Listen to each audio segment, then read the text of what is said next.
Siamo con Alberto Marchiori, presidente di Ascom Confcommercio Pordenone. Oggi qui all'Ascom si firma un importante accordo con Mediocredito. Sì, si firma un accordo tra Terfidi e Mediocredito. Terfidi, che è il Consorzio Garanzia Fidi 107, per chi non lo sapesse, 107 significa che è subordinato alle regole della Banca d'Italia e quindi a tutta una serie di procedure rigorose come le banche a cui sottostare, e Terfidi, di cui Ascom Commercio Pordenone è socia.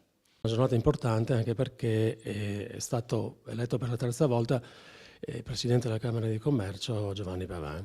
Sappiamo che lei è stato un strenuo oppositore non tanto della persona quanto proprio del metodo e quindi vorremmo un suo giudizio sulla mattinata. Sì, oppositore del metodo, ma soprattutto, come giustamente diceva lei, non della persona, alla quale va tutta la mia stima e simpatia.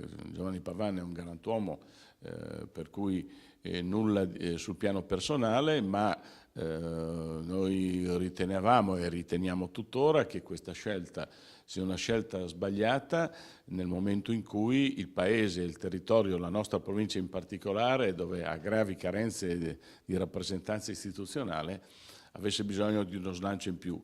Diversamente si fa fatica a capire il ruolo delle Camere di Commercio, cioè o le Camere di Commercio hanno un ruolo trainante, e cioè con la capacità di moltiplicare i pani e i pesci, come mi scusi il Padre Eterno, ma nella fattispecie il significato sta nel fatto che non dobbiamo solo utilizzare i soldi che provengono dalle nostre tasche per riversare sul territorio, ma dobbiamo saper attirare capitali e saper creare business. Questo dovrebbe essere il ruolo di una Camera di Commercio, che oggi invece funziona in modo strettamente burocratico e da grande divisore dei pani e dei pesci.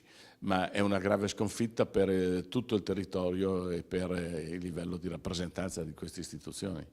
Ecco, alla luce di questo, Presidente, l'Ascom cosa farà, come si comporterà?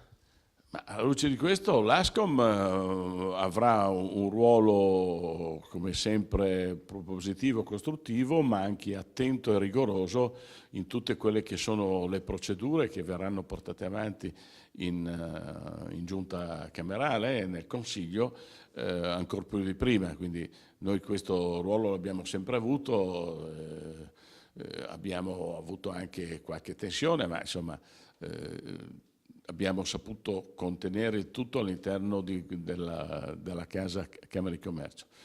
D'ora in avanti questo ruolo sarà ancora più rigoroso, perché non aver voluto fare il salto di qualità vorrà dire supportare e sopportare comportamenti virtuosi da parte della nostra Confederazione.